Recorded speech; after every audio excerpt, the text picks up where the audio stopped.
Hello, everyone. Once again, welcome to another episode of Second and Saints. I'm John Hendricks alongside Ross Jackson. I'm happy to have you back. I'm so happy to be back. I know, right? So happy to be back. It was a fun little day off that we had yesterday. Did you do anything fun?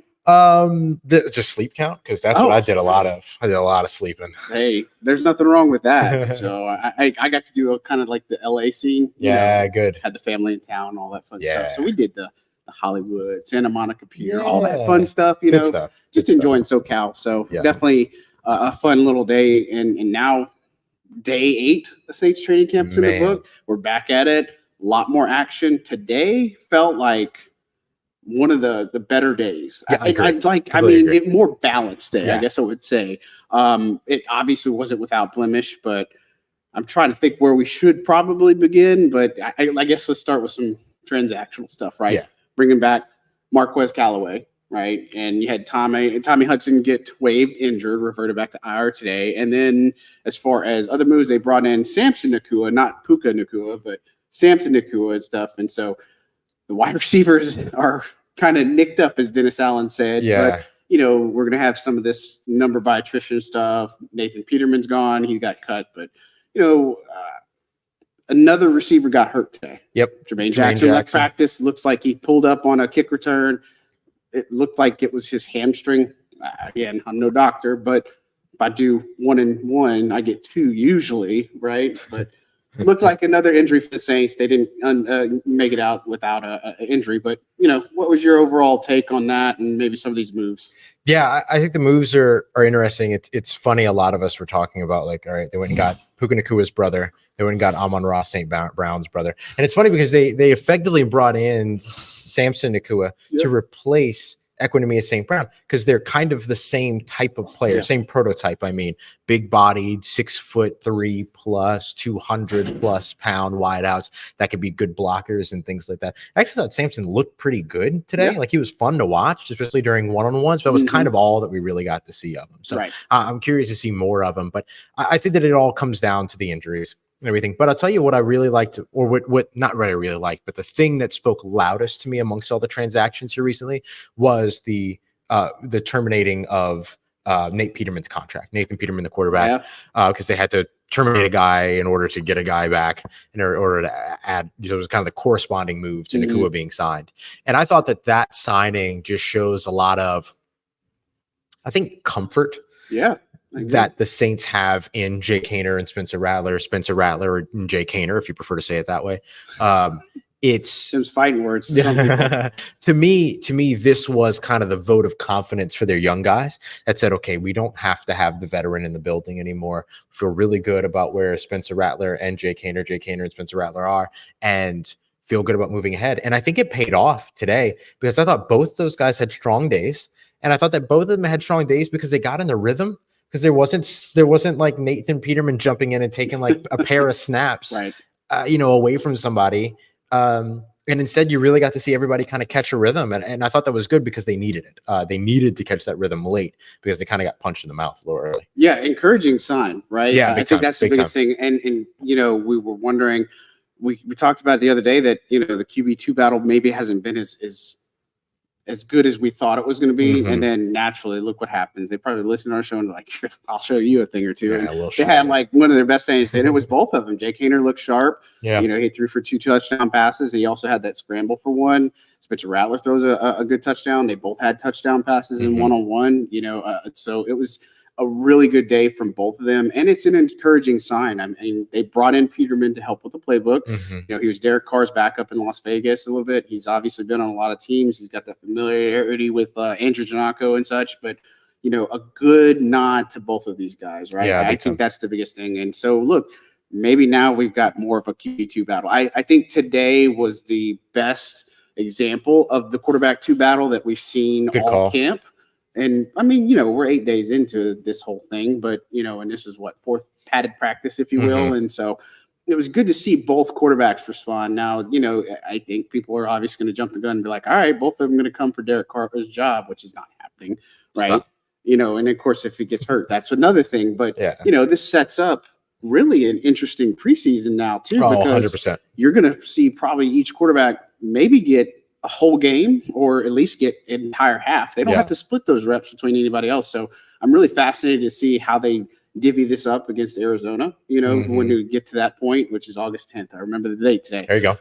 But, I'm really interested to see when they do put that out there. And what's cool is you see these developmental reps. Like this has been a cool add to practice too. Yeah, I do like these a lot. We saw Denarius McGee, he was actually, doing some play calling, not assistant wide receivers coach. Yeah, assistant wide receivers coach. And then he's able to do some plays. It gives everybody another chance. But man, quarterback 2 and 3 battle at this point, if they keep playing like this, I feel good about, based off of today, if they play like this, if Carr were to get hurt, I feel good about both of them. Yeah. I think there's some good stuff that they both showed. And look, if I'm the Saints, I start Jake Haener up against Atlanta. I give him the respect of being the incumbent guy, right? Coming back, all that stuff, already being the guy. So I give him the first. So I would give him the first half, give Rattler the second half. Then I'd just flip it up against the San Francisco 49ers, Rattler the first half, and then Haener the second half, and then let that be what it is. And then maybe figure stuff out against Tennessee based upon how much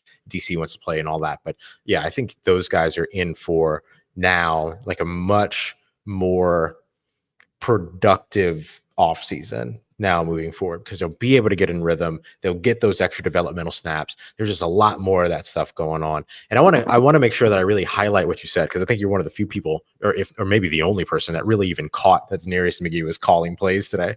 But it's just a cool thing to see Dennis Allen using those developmental reps to not only develop those second and third team guys, or those third and fourth team guys, but also develop the coaching. Really good. Really cool stuff. That is one of those things. I'm probably going to regret saying this, but that feels Peyton-esque. That feels like something that it's all Dennis Allen. It's all Dennis Allen. I'm not trying to give Sean Payton credit for something that Dennis Allen is saying, but what I'm saying is that it is something that feels like what Sean Payton would have done. And that's one of your top end coaches in the league and all those other things.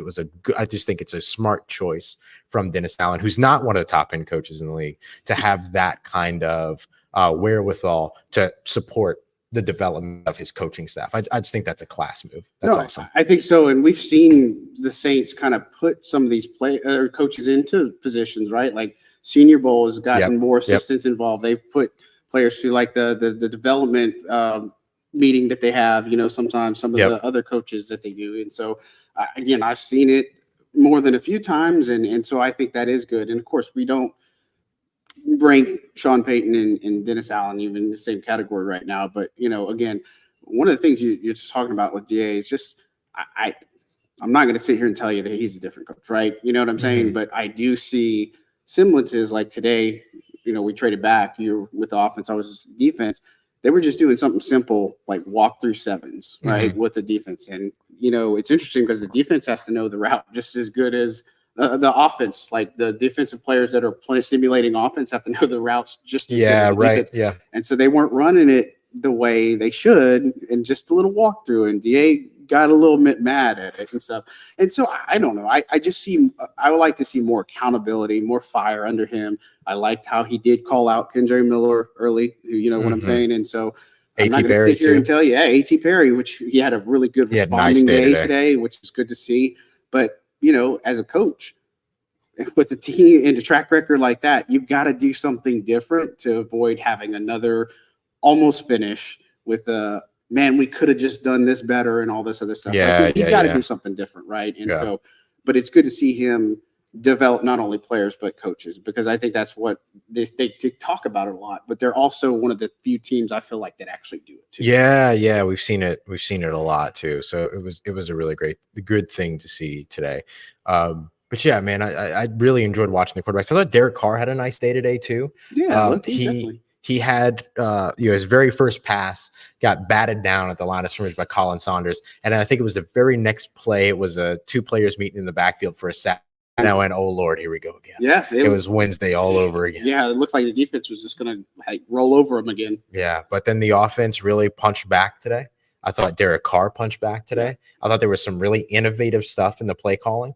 We saw another jet sweep, but before the jet sweep was a split zone motion. So the split zone release is a release where you have a tight end start on one side of the formation, start motion behind the line of scrimmage, snap the ball while they're in motion, and then they run free and clear to the opposite side of the line of scrimmage to get an early head start on a route, or maybe an early head start and head of steam for a block, which is exactly what happened when Dallin Holker got a full head of steam and laid one down over on almost said Andrews Pete Werner over on the left sideline. And then we saw them build off of that and then later run a fake jet sweep with Spencer Rattler under center, but then pitch the ball instead. So they faked the sweep, pitched to Jordan Mims. Jordan Mims had green grass for 30 yards for a rushing touchdown. So I thought they did a really good job bouncing back and building off of some tendencies that they were creating during the practice process to kind of be able to show, okay, here's what the system has to offer, which is really kind of what this is. You build out a base and you say, okay, what can we add to this? What can we add to that? What can we add to that? And then that's how you kind of like innovate the crap out of your offense so that you're giving yourselves the same looks over and over again, but running so many different things out of those looks. Ross Jackson will always teach you something, which is always great. So hopefully you come to this podcast, just the way he was able to break down formations. Just appreciation for that, because the fans here, they do deserve to know stuff like that. And we've talked about stuff on different route concepts and all that, and just to help educate fans and stuff. So, but, I want to give credit where it's due on that one, obviously. Yeah, thank you. But no, I think the creative wrinkles is something, we're seeing, like, I joke because we haven't seen the end around really work at all. Right. But I think we're seeing other run concepts, like more tosses, more pitches, more full or halfback flips, like what Drew used to do. I think we're just seeing more of those wrinkles than just a handoff and then try to get something. Like they're trying to, lo and behold, run outside. What a concept! But they're doing it in a creative way, and I think we've seen some more creative wrinkles. I mean, we saw Chris Olave get wide open over across the middle. We've seen Dallin Holker get wide open across the middle. Like, this was a good day for Dallin Holker. Big day. His best day. Yeah, for sure. We hadn't seen him much. And I tell you, one of the best things I appreciate, he was drawn with Carl Granderson because he put Carl Granderson on the ground. Yeah. I've never seen anybody do that to Carl Granderson, because Carl Granderson is a grown man. But Dallin Holker had an awesome rep, and then they jawed about it. Like, wasn't that on the Taysom Power? No. I remember what happened on the Taysom Power. Yeah, we'll get to that. Power is different. Yeah, we'll get to that. But no, I thought that was a big moment too, because I mean, this is your undrafted free agent rookie that's like coming up. Yeah, taking out your edge rusher. And Carl Granderson was not happy about it. He took exception to it, but I don't blame him. I probably would have too. Goodness. Yeah, let's see. You got the one that he did. You mentioned the one against Warner. And I have to find out where it was again, but it'll come up to it. But yeah, it was just something to appreciate. It was in team, and then again, just being able to do that, and we haven't seen that from Dallin Holker yet. So we know he can be a pass threat, which he did catch a touchdown over the middle and in the red zone, which is an excellent job. It was an excellent throw too. Yep. And so I think that for him to put together a good practice in different phases is a good thing as well. Huge. Right? Not just catching, not just getting open. They did have an illegal shift on one play, which that happens and stuff. You're a rookie. You're gonna get there. But again, I was happy and pleased with a lot of players today. And I think the best part is to appreciate is it was a lot of the young players. Yeah, it really was. Like Anfernee Orji, he was all over the place today. I wrote in my notes, and I did like the Control F type thing and just typed in his name, and it came up like 12 times or something like that. Like, he just made that big of an impact on run stop, tackle for loss, like explosive plays. And he got to talk to us a little bit today. But, again, we talked about the Saints linebacking core and the fact that no Jalen Ford today. That was something we'll have to keep tabs on. But, Demario either. And so next man up mentality. DeMarco Jackson was in there kind of filling in for Demario in that role. But, just seeing the youth, and I thought Taliesin Fuanga had some really good reps today. Yeah, he looked nice. And him and Trevor Penning, but it wasn't without. It was a struggle early. Like, the offense really struggled out the gate. We thought it was, like Ross said, that it was going to be another day where I joked with them the other day and said, by my charting, I had them at 19 sacks the other day at practice. Which is, again, I explained the caveat on it. Yeah, for sure. Again, looking at the notes, like, I'm being serious. Like, they did out of like 60-something plus plays. They're about a third of the time. And today wasn't as much. It still needs some refinement, but, encouraging to see the youth get there where they need to, and then also the offense responding. I just feel like those are two good things to see from practice that have to be highlighted. Yeah, absolutely. And I think the thing to kind of say too is when it comes to those guys getting into the backfield, it's because they're playing well. Yeah. Like the defensive line and the edge rushers are playing really well. You can see them winning on their pass rush moves. You can see them winning on their counter moves and all that. I asked Isaiah Foskey a little bit about his thoughts on Taliesin Falanga, and he started talking about his hand movements, which is something that you had pointed out earlier on in camp, to where he'll flash a hand to get you to commit to a move and then be ready to counteract that move and stuff like that. So he's just got like this great brain for the game that I think is really cool. And it's cool to hear that from Isaiah Foskey as well, who is another guy that again stood out today. Had a pretty good practice.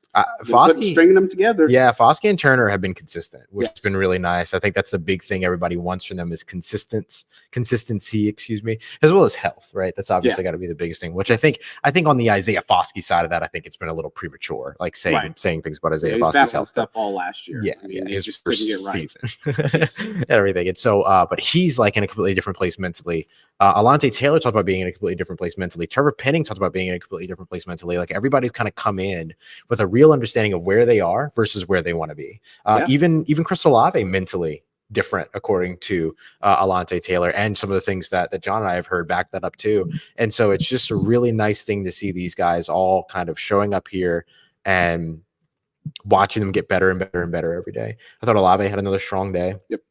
I thought that Mason Tipton maybe had one of his weakest days, but still, day for him. But he still had a couple nice plays. At the end, he turned it on. He had a great catch over the middle of the field. I believe it was from Haener. And then Haener had this really nice pass. So right out of the formation, snap, 3-step drop in time, got the ball out to the front pylon. You probably remember the front pylon plays from the Drew Brees days. Mm-hmm. And then they started attacking the back of the end zone with guys like Jameis and Dalton and stuff like that. But they used to always attack the front pylon way more than they attacked the back of the end zone. And we saw that a lot today, actually. A lot of attacking the front pylon in the red zone. And so just a quick snap, 3 steps, boom, deliver on time. Mason Tipton comes out of his out route on his break, turns around, ball's there, boom, catch right at the goal line, touchdown. Like really, really nice stuff from those guys. So I thought it was a really, really good day. I think this was my favorite day of practice so far because of the amount of winning that was happening on both sides of the football. Yeah, I'd buy that. I think the offense had a lot more chirping to do. That's true. And again, the defense's skin a little bit. Very passionate Jamaal Williams today. Yeah, buddy. Ooh, he did not like what happened in that run inside with Carl Granderson. It's just like we're not trying to single out Carl, but like again, another one that came out and Jamaal Williams probably beefed at them probably for a good 2 minutes. Oh yeah, that was just kept going, and so it was no fights nuts. Though. No fights or scuffles, right? A little bit. Yeah, a little. How you doing? What's going on? Right. What's up? A little bit of that, but nothing else. Else. You brought up the Taysom play earlier. So this is the first day we saw Taysom at quarterback. Yes. He did the QB power. I'm not going to spoil it, but talk about the play. Power it was. Not from Taysom. Yeah, man. He ran. Was it him that hit that? Was he the collision? It was did somebody else get? It was DeMarco Jackson. Yeah. DeMarco Jackson came in there and just thumped big time, but then also ended up on the ground. Yes. Everything. So like Taysom. Yeah. Taysom like put the Womack on him. Yeah. It was a heck of a play. Yeah. And then Taysom ended up bouncing it out to the outside, everything like that. But it was classic Taysom. Yeah. Classic Taysom Hill. I can't wait for contact Taysom Hill. You know what I mean? Just want to hit somebody. Taysom just want to hit somebody Hill. Like that's what it all was. It was a great moment. And it was great to see because we have been hearing that they were going to continue to utilize him at the quarterback position. They were going to continue to run him from the quarterback position. And this was the first time all off season that we've actually seen it. On the Jake, so these two things are relevant, but Dennis Allen gave an update about Jake Haener's skin cancer diagnosis, so that he was going to be undergoing a procedure on Monday, and that he does not expect Jake Haener to be at practice on Monday. Right. I'm wondering if that means that we see more Taysom Hill at quarterback on Monday because it's a convenient day to mix him in, or if they just split the day between Derek Carr and Spencer Rattler. Either would be good ideas. But now that we've seen Taysom kind of get this first rep under center, I'm just curious to see if we start seeing a little bit more of him, especially while Jake's out on Monday. Yeah, I was going to make a really bad dad joke, like a CSI thing. I said Taysom was coming downhill. It was downhill. Yeah, that's not a bad dad joke. That's a great observation. Yeah, he's just somebody that like you just think that, well, just like some of these players, like this, I saw a video the other day, and it's like, how much time does Demario have left? How much time does Cam have left? How much more effective can Tyrann Mathieu be and stuff? And so I think Taysom Hill's in that conversation too, because you think maybe he's gonna fall off, or maybe he's not gonna be as effective, or defense is gonna figure it out. And that was a good sign for Taysom today. Oh yeah, for sure. I mean, that dude, and look, he's been battling contact all off season now because he's been running routes, he's being jammed at the line of scrimmage, all this other stuff. And so, yeah, I agree. He's typically in that conversation amongst those other 30-plus-year-old players and stuff like that. But I don't know. I mean, when it comes to Taysom, I just don't doubt it anymore. Yeah, just freight train coming through. Man, don't stand on the tracks. Man, so good. Yeah, it was good. Tay train. Toot toot. Yeah. Tay toot toot. I'm glad you brought up Alontae too, because I think Alontae has been stringing together some good days. But we pointed this out earlier in camp, like just a few days ago, that it looked like he was taking on more of a leader role, and the fact that he's one of the first to hit the field and one of the last to hit the field. And look, I get it. We said it before. It's like you are an outside corner, you want to play outside corner, and they moved him to the slot last year. That's not obviously where he wanted to play, but he said he embraced the role this year. And I think that's what Dennis Allen said, and just embracing it and just coming in here and being a sponge. And so, I think when you talked about all those players like Penning and Olave and all these other guys there, this tone was set back when this last season ended. Yeah, when very Nicky true. and Dennis kind of said, if you're going to be here, you better be here, right? You know what I'm saying? Yeah. And I'm not just saying it was on them, right? Because I think the players had a lot to do with it too. Guys like Cam, Demario, I mean, again, or even Alvin, but like this team is, a lot of the players on here are sick of losing, right? Yeah, you know, like, and I don't blame them. They got to do something different. And so, again, they need Chris Olave to take the next step. They need Trevor Penning to take the next step. They need Alontae to be on the top of his game. They are banking a lot on the youth. And I remember writing a column on Saints News Network that just kind of looking at all the youth pieces on there that are year three and from like year 2 to year 3, just that core, that nucleus that just has to step up. You need Isaiah Foskey this year. You do need Nick Saldiveri kind of in some aspects, but you know, unfortunately the calf injury has kept him out. But this team, if they can get the youth right, does paint a better picture for the future. It's been a while since they've had a draft like 2017, but if they can get some of these pieces to at least hit in some aspects, it gives them a much better outlook. And I don't want to tell you that they're going to start becoming a dynasty or they're just going to be, but it sets you up for at least a chance and better success. Yeah. And that's the most that you can ask for. And I thought Alontae was an absolute star on the podium today. I thought he was fantastic. And he spoke a lot about, to your point, that it was really a couple weeks before reporting for camp that he really sat down, prayed, really figured it out with himself of like, just embrace what you have in front of you. He's got amazing talent. Yeah, man, just incredible. And he even talked about like, no, I'm a great outside corner, but they want me in the slot and I'm going to give everything that I've got playing in the slot. Like it's a very different tone for him. Yeah. And I think it's working for him. I mean, he looks fantastic out there. He's constantly jawing. Him and Chris Olave have been, you know, singling each other out, like making sure that they're going one-on-one and stuff. He said that today after a rep, Olave walked up to him and was like, let's keep going. Like let's make each other great and everything. And he loves that. He said he wants some Rashid Shaheed snaps too, though. He wants some of that speed and everything. And I think that that's great. Like, I think that like, that's the kind of stuff that you want to see between these players. And like what's going to sell sometimes are, you know, well, they were shouting at each other, they were arguing and whatever. But the reality is like, even when they were shouting and kind of going back and forth about holding like a B and all these other things, they were also going over the route. Like, here's what I'm doing. Here's how I'm doing it. Well, here's what I'm trying to do. And all this stuff. Like they were kind of like literally making each other better all throughout it. And so I just thought that like that has been such a big trend that we have continuously seen with Alontae, and now him coaching up other guys and all this other stuff. Like, it's cool to see. It's just like the tone is so different for so many of these players. And because the tone is so individually different, the tone as a whole in practice feels so different than the training camps of the past couple of years. Yeah, it's the thing, like everybody likes to say iron sharpens iron. Yeah. This is actually like living it out and not just saying it. Right. You know what I mean? Because we're seeing a lot of that come together right now. You know what I mean? And look, we had the officials here. It's Ron Torbert's crew. He's going to be here. They're going to be here through Sunday. So a lot more of the flags got thrown today. You saw more. That's why we brought up like the, legal formation or for Dallin Holker and stuff. But, it's just, you see where this team is kind of going and having, it's not just the younger players, but we've talked about second-year players in this defense or on this team, like the Nathan Shepard again. Yeah, Nathan put Shepard together solid great practice. today. You talked about Colin Saunders earlier. Like I thought he had a strong practice too. And so again, it's not just one or two people that are consistently like flashing and showing up every day. It's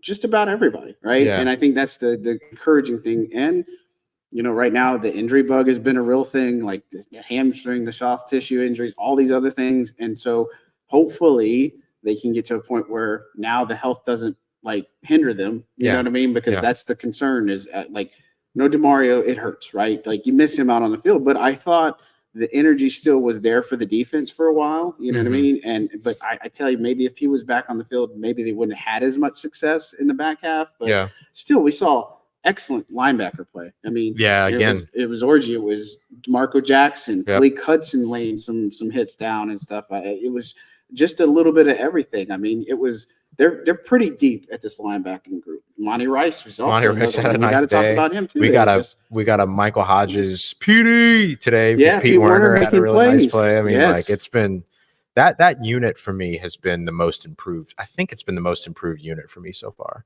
I'm tempted between them and edge rusher, but I think that linebacker unit has been the most improved because we're seeing it all without Demario Davis. Yeah. We're watching it with Chase Young and Cam Jordan and Carl Granderson over at defensive line. Makes sense. Sure. Yeah. Makes sense. Especially Chase Young, the way he's playing. Right. Great. Right. One of the big things that we talked about before the season was if you lost either Demario or Cam or Tyrann Mathieu, who would have the biggest impact. And we talked about Demario, but this linebacker room has looked really, really good all around him and with him.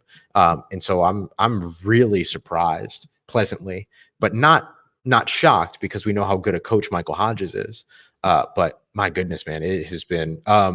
Willie Gay talked about the linebackers today being the coffee of the defense and everything. No, I'm sorry, not Willie Gay. It was Anfernee Orji talked about being the coffee of the defense. And for me, Willie Gay's the espresso. Like he just kicks everybody up a notch. But like every time you see these guys make a play, the first thing that they're doing is that they're flexing, they're yelling, they're pumped. And then the rest of the defense gets pumped. Like, all right, let's go make plays. Like all these other things. I think they've been such good tone setters for what this defense has been doing that it has helped big time to kind of take this defense up to another level in the middle of the field. Yeah. And we've talked about it on past episodes. I just feel like if Hodges can get this group where it needs to be, this is the last year we see Michael Hodges. Like he's got to get some type of bigger role. Yeah, and I hate for the Saints to lose him because he's been invaluable to them. But we just talk about the impact of different coaches on the staff. Yeah, and he's just one that just continues to bring the energy nonstop, practice after practice, and he's the one that's just inspires this defense a good bit. Like I mean, you talk about like he's one I probably wouldn't want to get yelled at either or told that job was done, but he's also one of the first ones to go in there and tell you did a really good job. That's what I would want him to tell me I did a good job. Yes. I would never forget that. Yes. I would never forget that. Yeah, this is a guy that just brings it. And it's just, again, you look at pieces. Dad. Yeah, right. But I mean, I think it would mean that much. I mean, he's just somebody, and you talk to every player, they all say the same about his energy, his passion, just what he's able to do. I mean, this is a coach that has a bright future. Oh, he wants to. I mean, I just feel like, and he's already been kind of in that conversation in the past. So yeah, could be. And he's been a guy too that does a very good job of not always being the voice. Right. I'm saying sometimes Demario is the voice. Sometimes Pete Werner needs to be the voice. Sometimes the player needs to be the voice. And I think we've heard that now from a few of the new coaches over on the offensive side too. This has been pretty consistent amongst the defensive coaching staff for a long time in terms of their approach there. But the fact of the matter is that like over in the offense now, you're hearing from just about every position coach talking about how they're the ones on the field. Yeah. Like I listen to them just as much as I expect them to listen to me. And I think that has helped to like really move a needle in terms of the coaching staff approach from all of this as well. So, yeah. I thought it was excellent. Really, really strong day of practice today for New Orleans on both sides of the football. Yeah. And I like seeing A.T. Perry respond. So he did the one-on-ones. Now he did get flagged for one play, but just, he was going up in Kool-Aid McKinstry on like every route and stuff. And so it was just good to see somebody like that also get, a good one. I had Kevin Austin Jr. He had 2 touchdowns. Yeah, really nice. Like, I don't want to glance over somebody like him, but in a receiver room that's been depleted, he's making some good plays and catches and stuff. And Marquez Callaway looked really good in one-on-ones too. Yeah. I was like, we're just one touch away from him, in team drills, be like, all right, well, Callaway's going to be number 4 or 5 now at this rate. Like, listen, dude, I think like honestly, like Callaway's a good fit for this offense. Like as a guy that can go out there and block as well. Like they know he can do that already.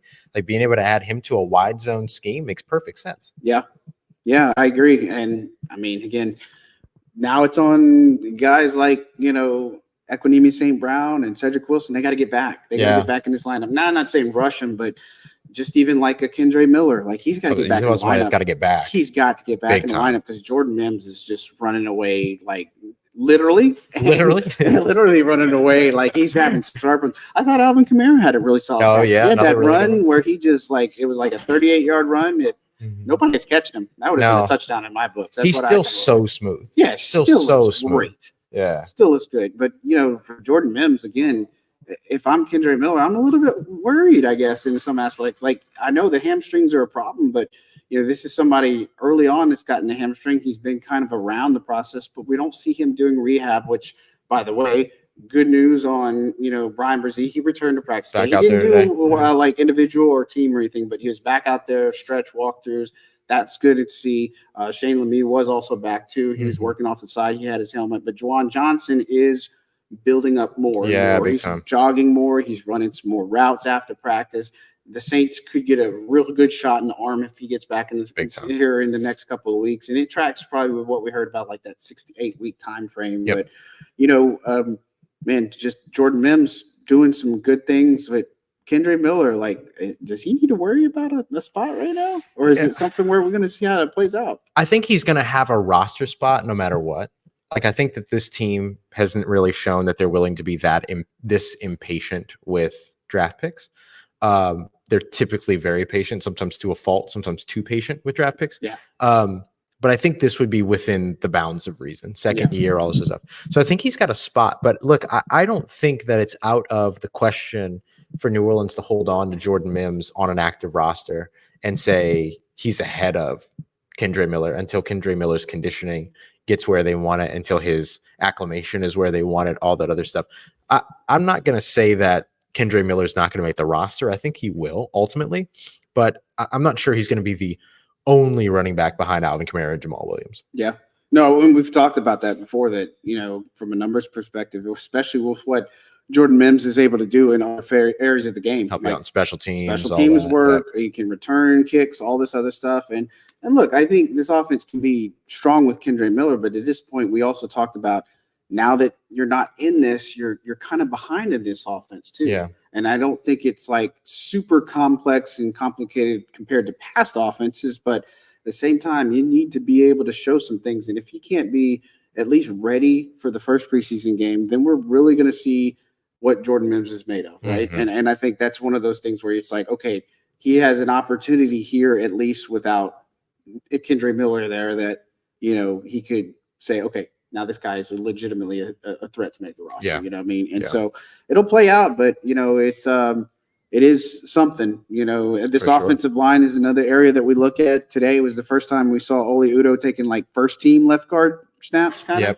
Like, I mean, just he's done a little bit here and there, but like in walkthroughs, he's out there. And finally what Dennis Allen had said that was going to happen back at minicamp and stuff. But this offensive line has a lot of moving parts and pieces. Landon Young, I think we joke, or he even said something. We talked to him after our practice and said he's going to be the new James Hurst. Like he's literally being the new James Hurst, playing left tackle, right tackle, left guard, and all these other things. But this offensive line, you're doing a little bit better, opening some more holes. And again, it was every runner, like Jacob Caboti, James Robinson, but Kamara and Mims in particular are having the most success running the ball today. Big time.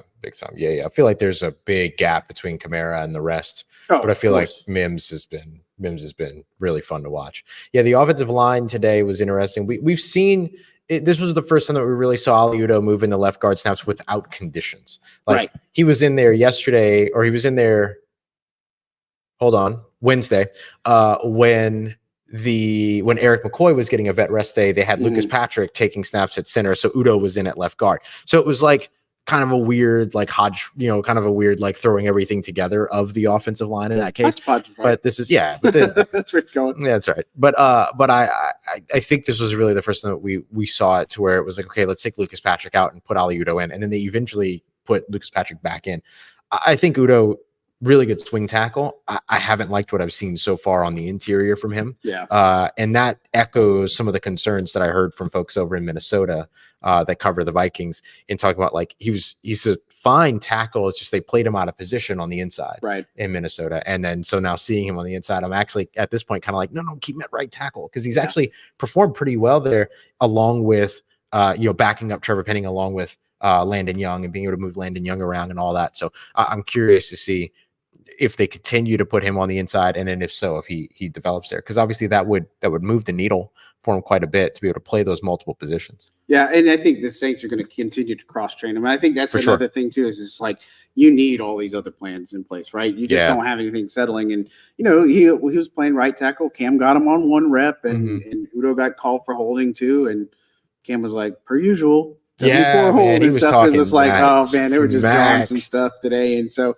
But again, they have to figure that out. And the thing is, the more versatile you can be on the offensive line, the more value you bring to the table. Sure. And so, no doubt. And it's interesting because they haven't, like, they had some younger guys like the Nori Newillies or the Mark Evans that they kind of gave up on Mark Evans, and then Newilly, they just didn't have him stay on and stuff. But there's a lot to figure out on this offensive line. There's still a lot to figure out at this wide receiver position. It looked like they were working out tight ends today as another position that they're still looking at. And so I think this offense has still a lot of moving parts and pieces, and hopefully it can be enough to build up to where they have an offense in the first week. But I tell you, I mean, it's promising, but yet I'm still unsettled by it all. Yeah, I'm still pretty concerned about the offensive line, particularly on the interior and on the edge. I mean, I think like Taliese Fuanga had a nice day today, but just had some of those like susceptible moments that you're just kind of like, like you don't want to see. But you have to remember he's a rookie, and it's 8 training camp practices in, and like, what's this going to look like in a week? Probably completely different. You know what I mean?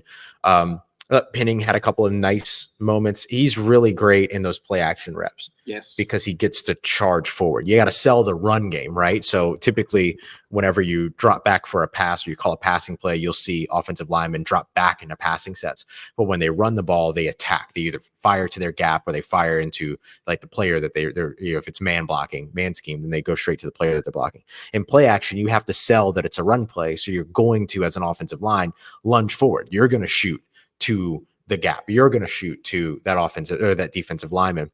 And so in those moments where you run the play action, he's so comfortable. Yeah. So comfortable. And then it allows the pocket to move. It allows the quarterback to get on the move, all this other stuff. And so like that stuff has mitigated a lot of it. The issue is when it's just a straight drop back, which look, you're not going to run play action on 3rd and 10. You're not going to run play action on 3rd and 6, 3rd and 7. Your offensive lineman has to be able to be good enough to stop the defensive lineman in front. That's where my main concern is right now, is are they good enough to do that? Because we haven't seen the offensive line have as much success as they have had in the play action game when they have to sit back, drop into their pass set, and react to what's going on. There was one point, I think it was Peyton Turner, fired to his outside shoulder, got him to commit his hands to the outside, and then spun back inside. And those speed moves to the inside shoulder have always been Trevor Penning's weak point. Always been his weak point since UNI. And so he came in, he did that spin on the inside, boom, direct line to the quarterback. So it's just like these are the little things that I'm waiting on to see get better. And so far, I haven't seen it consistently enough. But like I said, 8 practices. This is the first grouping of padded practices. Let's see what things look like in a week from now. And you bring up a good point, too, because you look at this team last year, they weren't good on first and second down. Right. They just weren't. I mean, it was just, I guess, predictable is the word to use, but they just weren't also efficient, too. Yeah. And so we saw a lot of 3rd and 6, 3rd and 7, 3rd and 10, 3rd and behind the sticks. It was just, again, a more predictable offense that was out there. And so you brought up a great point that they do need to bring success, particularly with Penning on that side, if they're going to run some play action or do some different things that cater to him and such. I don't worry as much about Tallahassee Fuanga. I just it's going to come for him. It'll be fine. I think he's going to be the real deal. I still am unsettled about left guard, although if Lucas Patrick is the guy there, I think he'll be okay. Mm-hmm. Is that maybe the preferred thing? I don't know. And right tackle is really what's most important to me is can Trevor Penning be that person for them? And again, we talked about it. We pointed it out. Maybe not so much first game, but although you do have Jadeveon Clowney, I wonder where he's going to go up against, you know what I'm saying, how that's going to work out. But weeks 2 and 3, you got Dallas and Philly. You got to have this offensive line good to go. And, of course, part of that is game planning. But, that's where the concern comes in is that now you've got 2 really good defenses that are going to be rushing Derek Carr, presumably, and you're going to have to make sure that Penning knows what his assignments are and those type of moves that you were talking about that kind of fool him a little bit. He's got to get those refined a good bit. So. Yeah. And look, we'll see if he's going to get there. There's time. It's not like this team has to field an offensive line for a regular season game this weekend. Not yet. That's not the situation. And so as long as they keep moving forward, keep advancing, and keep getting better now, it'll be okay. But I'm just where I am right now. I'm a little bit concerned about where this offensive line is. No, I agree. And I mean, as we see more and more of camp, I'm not that worried about the defense. Yeah. I really am not. I want to see I'm excited more from Peyton Turner. Yeah, I still want to see more from Isaiah Foskey, but we said this the other day, more from Turner, right? Because Turner's your former first-round pick. He's in a contract year. Right. I would expect him, obviously, to be the sub-rush guy in the middle. He's going to have more of a responsibility. But if they can get Isaiah Foskey coming along, which, again, he's got the confidence now. He's playing. Yeah, he actually explained it today. That he's just, sitting there dissecting and analyzing every play and stuff going in from last year that was. You know what I'm saying? Which is tough to do, especially as a rookie, because you're trying to worry about not making a mistake, and that leads you to make a mistake. Yeah, it's such a big thing. He spoke about the difference in reframing the thought of have a bad play and then go into the next play thinking I don't want to have a bad play again. Yep. As opposed to have a bad play and then now this year he's going into the next play going had a bad play. I'm going to make this one. Yeah. Everything. And it's a very, very different thing. It's funny here on this campus at UC Irvine. I used to train stage technicians all the time. And this was a big thing to where anytime that you were doing a show or something like that, and you were a light board operator or something, the person that presses go on the board that makes all the lights change in the theater. Sometimes a board operator would go a little early or take the cue a little late or whatever. And then I would have these young board operators that would freak out. Oh my God, I'm so sorry. I didn't mean to, yada, yada, yada. And it was immediately no, stop. It's all good. It's not about what you do wrong. It's about what you do next. Move. Keep going, everything. And it was a lot of training them to have that short memory.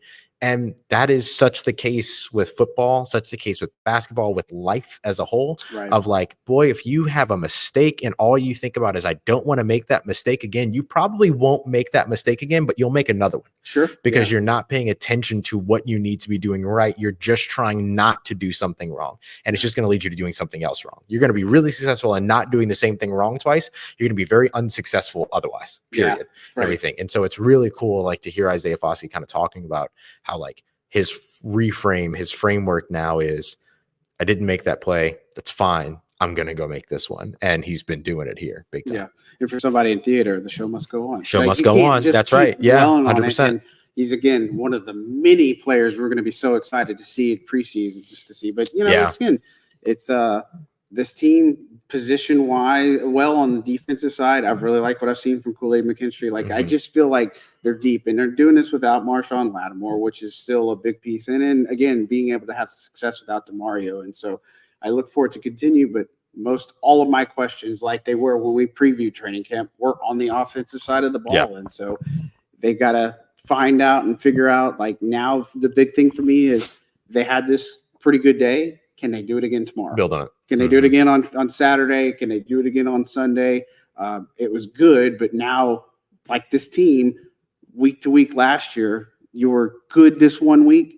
Now can you do it again the next week? Because we just didn't know what kind of team they were going to be last year. It's like you could have been the team that played the Patriots and beat up on them, or you could have been the team that struggled against the Rams and just could never get out of the hole, and you were just never in the game to begin with. You know?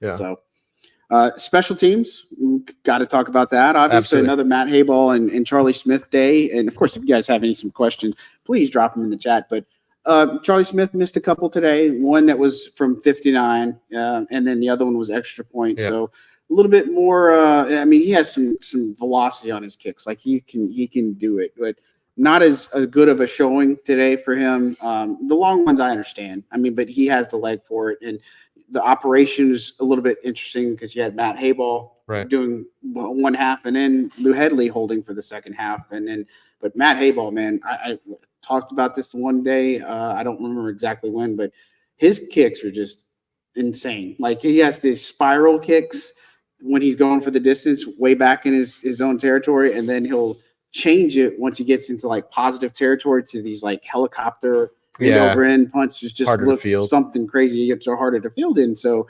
that battle, and they're getting more kickoff work, which, Hall of Fame game, obviously there's interesting, it's bringing about a controversy topics, all those different things about penalties. But, I don't know if I'd tell you that there's much movement on the special teams front. That's another one in the preseason. How are you going to balance that out? Are you going to give Headley a full day of punting, or are you going to give half for each of them? That's something I really want to see too. But I still say tie goes to the runner. Obviously, at the punter battle, at the kicker battle, it's still Blake Grupe. Yeah, I think Blake Grupe is really firmly entrenched. I think it's got to really go downhill from here. But the thing that's really nice about this is that, like, Charlie Smyth can be around forever, for 3 years. I think he's under contract, and he's an exemption. So he counts. He doesn't count against a 53-man roster. He kind of acts as a part of the practice squad, but doesn't count against any spots. I don't think you can elevate him as a player like you can from the practice squad. So he's really got to be off to the side there, but there's enough time here. And I was talking with, I was doing radio this morning or earlier today. And one of the things that we were talking about was like, look, if Blake Grupe develops really well over the course of the next couple of years, and Charlie Smyth develops really well over a couple of years, and Blake Grupe does it while out there and demands a big contract because of it, the Saints could say, no, thanks. We'll go to this other guy that we feel really good about, that we've invested 3 years in, that has also developed really well, and let him go get his money out on the market. And then they can pivot to Charlie Smyth at that time if they feel that that's appropriate. So it just gives them a lot of flexibility to have this guy there. And listen, I know for Charlie Smyth, it's like, hey, I didn't come all the way to America to sit on a practice squad, but he'll sit on a practice squad, and that will work. And the Saints won't have any qualms about it. I think they would be in a good position with that. Yeah, because it's one thing to do it in practice, but when it's a game on the line situation, can you make that kick? You know what I mean? Can you make the game winner, the go-ahead field goal, all those other things when you're in a hostile environment and such? And so, look, I think Grupe, obviously, he had his struggles last year. That operation wasn't as crisp as it should have been, you know what I mean, like it was with Will Lutz and Blake Gillikin. And so this year, I would expect marked improvement from that duo of Grupe and Headley, obviously. But, again, we're going to find out. That's one of the many questions, one of the many answers we'll find out through the course of preseason, more practices, more input. But day 8, man, a lot of cool stuff happened. A lot of good things happened. You can go back through our notes and stuff as we kind of get down. You got a question in here we want to make sure? Yeah, Yella wanted to ask about coaching contracts, if they get one, and what is Clint's. So they do get contracts. They're typically not public in the way really that never public. They're very rare. And typically, if they are made public, they're made public at the time of signing. So it's something unique. Like Dave Canales got a 6-year contract. That was something unique. Also gave you an idea of that tells you about what they think of Dave Canales. That tells you about what they think about their quarterback. That tells you about what they think about their rebuild that's ahead of them, all those other things. So that became public because it was unique. But Clint Kubiak's contract is not public. I don't think Dennis Allen's contract has even ever been made public and stuff like that. So that means these are probably standard contracts.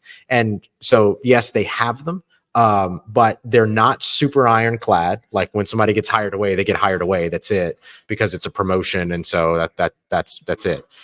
Whereas like if you're a second string running back and a team wants to hire you as their lead running back, you ain't going nowhere. You know what I mean? So it's very, very different the way that these are handled. So they're not made public, because otherwise it would kind of create a lot of miscommunication about what is and isn't and all these other things. So that's what I mean, if I had to guess, and this is just guessing, don't take my word for it necessarily, but I think DA probably got like a 4-year window. I would imagine that. Just because it would make sense. It's like we give a 4-year window, and he could get a contract extension. Like, I mean, after this year, I guess that would be, that would be right year. Around. Yeah. So it's getting closer to that point.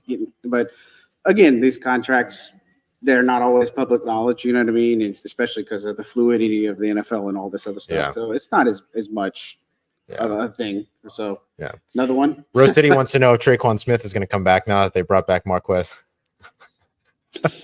I'll tell you what, I think it's more likely that Traquan Smith comes back than Michael Thomas. Yeah, I think we joked today and said, it's about time we'll get the Tommy Lee Lewis signing, right? Yeah. Bro, the Tommy Lee Lewis is back before Anthony Davis, thanks New Orleans, tweet is going to hit big time. John wants to know if Isaiah Stalbird makes the practice squad. I think he's in line to. I think he has a good chance to do it. Yeah, I like him. I like him a lot. I think that he has a lot to offer as a versatile, like that hybrid style that he has, the linebacker safety combo, but he's been used more at linebacker here. Yeah. And again, I think it's a guy that is going to benefit from some of these developmental reps and such and preseason action, right? I think he has extreme amount of talent. But now it's like for some of these guys, the undrafted rookies, it's like you have such a small sample size to make an impact.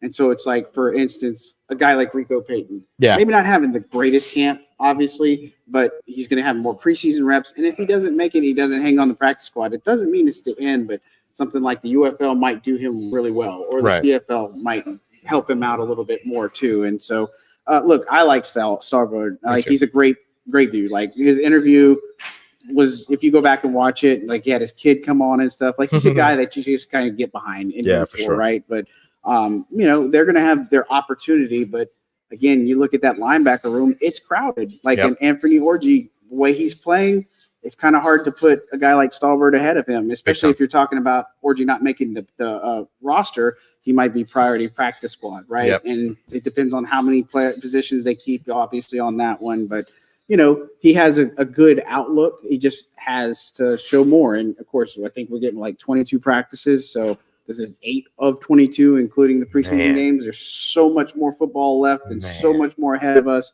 And now we're starting to get longer practices and all this other stuff. So, we'll see how that kind of goes. Yeah, they had 4 team periods today, plus the development period. And Derek Carr got a 5th team. Yeah, and one-on-ones, and they did one-on-ones. They literally did one-on-ones all at the same time. It was so cool. At one end of the field, they had wide receivers and corners doing one-on-ones. In the middle of the field, they had running backs and linebackers, and I think tight ends as well, doing like either blocking one-on-ones. I think it was blocking one-on-ones in like the middle of the field. And then over on the left side of the field, they had offensive line and defensive line doing blocking one-on-ones. So fun to watch all of that. Yeah, for sure. Yeah. What anything else that stood out kind of in your notes? I think that, just going back through all of it, I mean, there's so many different ones. Oh, you don't have your book? Oh my goodness. No, I'm just kidding. No, it happens. It happens. We got it all up in here. Yeah. Sometimes look at what I did without notes. Yeah. Look at what I did without notes. Can't argue with that, man. Can't argue with that. But again, I think still the highlights of today were the fact that the offense being able to respond, and then Jake Haener and Spencer Rattler just having good days. And I think, again, we looked at them completely different styles of quarterback. But, Haener makes some really solid throws on the run, runs on the throw. That's not a thing.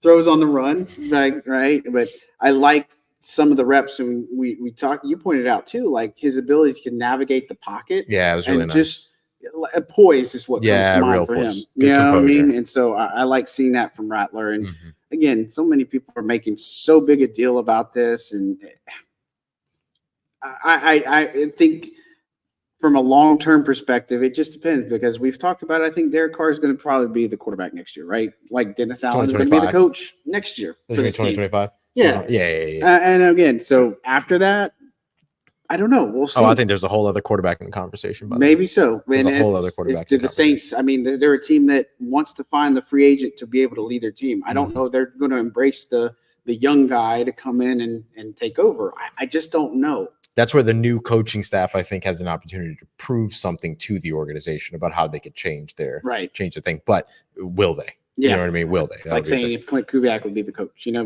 we don't know. I mean, that's maybe 2026, unless they absolutely tank this year. Then I think that conversation accelerates a lot more. Sure. And then that's when you say, okay, 100%. Maybe Derek Carr is not the new quarterback coach or new quarterback for the new coach that would come in, but long ways away from it. But it is a huge proving ground for a lot of players, a lot of coaches. But DA's number one, I think, obviously there. And then I think if Alvin doesn't get anything done before, like, it's a good big year for him too. And so, but I think they've got this 2-year window, is why I say that, because they've done it with Cam, they've done it with Demario and Tyron. Like, I think they're trying to keep this core intact, or this at least grouping together this year and next year. That's why I say that Derek should be the quarterback next year. Dennis Allen should be the coach next year. Yeah, I give him the offense for a second year and all those other. And if it don't work after that, blow it up. If they want to rebuild or they want to do something, I don't know if they will, but they're kind of in this loop where it's like they can be something, but they're not something. And so maybe they can be better this year, but nobody's talking about them. Yeah. Nobody cares. Like, if you look, they have to make them talk. There's arguably more hype over Atlanta than there is over New Orleans right now, because of Kirk Cousins, right? And Raheem Morris out there, and Michael Penix for some reason. There's a whole lot of that. So this before we wrap up here, Ro, is the offensive line more doom and gloom or wait and see? I'd definitely say wait and see. I know I sound very doom and gloom about it because I'm not impressed by it right now. Sure, but I'm not impressed by it right now, and I am waiting to see if I will be as things continue to develop. No, I agree, and think the takeaway for me is seeing Carl Granderson becoming better. You know what I mean? Big time. Him and Chase Young starting being the real deal. Like, I think that's my takeaways, is the fact that this defensive line is getting better, getting after it. And again, I think we pointed this out, that I think this is a nastier defense that they have, right? And that's why I'm not as worried about them. I do want to see Brian Brzee get in there, but like, I like what I'm seeing from Christian Boyd. We hadn't really talked about him a little bit, but I like what we're seeing out of Christian Boyd a lot. You know what I'm saying? And so I feel like the defense, if they filled it today, even with their depth the way it is, I feel like it's still a strong contender for a unit that will do exceptionally well. The question for me is, does his offense catch up, and can the offense be supportive of the defense? Because we haven't seen that in the past years. Yeah, got to be complimentary. Got to be able to play complimentary football. I like what we've seen from the scheme. I love what we've seen from Clint Kubiak's system. I love what we've seen from the scaffolding of building off of plays that they called earlier on in practice and all this stuff. I love the multiple plays out of the individual looks and stuff like that. There's a lot of elements for this offense that you see in the most explosive offenses in the NFL. Yeah. The big thing is going to be execution, and I'm right there with you on that. Yeah. Will we see it? Is the offensive line going to hold up enough for them to be able to do it? Whatever it might be, that's going to be the biggest question mark. Is the execution, but the scheme, the system, so fun. Yeah, that's the part. Is like, yes, the potential is there. It's like the door is open. Can they walk through it? That's it, right? And that's the biggest thing. So that's Absolutely. The big telltale for me is can they do it? And I don't know. I mean, but we talked about defense. Chase Young. I've talked to some people inside the building, and just the vibe with him is over the top. Dude, they're so happy like, about it. We've got veterans who've been here forever that are like super impressed with Chase Young. It's just been that good. And we talked about, like, the Saints. I had this weird prevailing theory, is like they cured him in a way, like, with his neck problems, and it's like now he gets to be the player that is probably going to get a gigantic payday if he continues to play like this. Yeah. But yeah, and he did the rehab, followed everything to a T. To a T is what Dennis Allen said, and everything. So he clearly has trusted what the Saints have done for him this offseason. And so ideally that will pay off. Last thing, Yo wants to know how Jordan Howden is doing. I would say still working. still working, still developing. He's getting a lot of opportunities out there. Dallin Holker made the big touchdown catch over him, but he was still in good position to make that play. It's just that Dallin Holker's arms are the longest arms in the freaking universe, and so now he's right. So he's able to make those. Some people understand. So he's able to make all those. So I think Howden's continuing to learn, continue to build, continuing to progress. I'm very excited to see where he goes. Over time. Yeah, I see one other question from Roe. Just let's see, Cedric Wilson Jr. is I think a hamstring. He's a groin injury. St. Brown is the hamstring. Yep. And then Bub Beans is like leg shin. Yeah, it's like a muscle. It said it's a muscle kind of in the shin area, like the front of the lower leg. Right. And so those are the things. But yeah, just going back to Jordan Howden, I look forward to seeing more from him, and he's a guy that I think will have a lot more reps in the preseason too. So I don't know if I'd say I'm concerned about some of these guys standing out in practice because it's a deep room, right? And I feel like Will Harris is a guy that's very underrated that has been big time quietly playing well too. But again, day 8 of Saints training camp has brought us a lot of gems. If you haven't seen, go to Locked On Saints and check out Ross's breakdown. And then if you haven't seen my plethora of notes that will outstanding take you forever to read, probably like it's like 3K words. Outstanding. Incredible. But as much detail, like all the red zone plays, all the team series plays, all of the things, just nuggets, things I pick up on and stuff. But check those out at Saints News Network, or Saints on Sports Illustrated now is what we're labeled, I think, if you will. And so look, I also want to take the time to remind, I put it out there on social media. I'm not going to call it X, but Twitter, the open invite for the SoCal meetup. I'm hearing a lot of good things about it, but August 8th, if you're in the area, SoCal, Saints fans, calling you out, Fullerton, California, over at Bourbon Street Bar and Grill. Look, we're going to be there from 5 to 8. We might try to figure out what we're doing. I don't expect some type of professional show, but we're going to do a show from there. Maybe like a show and then like a live show and then like a Q&A after. That's just for the people there. Yeah, exactly. Some nice stuff It'd like be that. cool. But come mingle, awesome. Come meet us and stuff. Like, we're not above anybody. Like we love our fans and stuff. But just want to remind everybody about that. I got some merch that's going to be given away by FOCO. So there'll be some cool stuff, some cool Saints swag out there. And so wish I had something for everybody, but pack it out.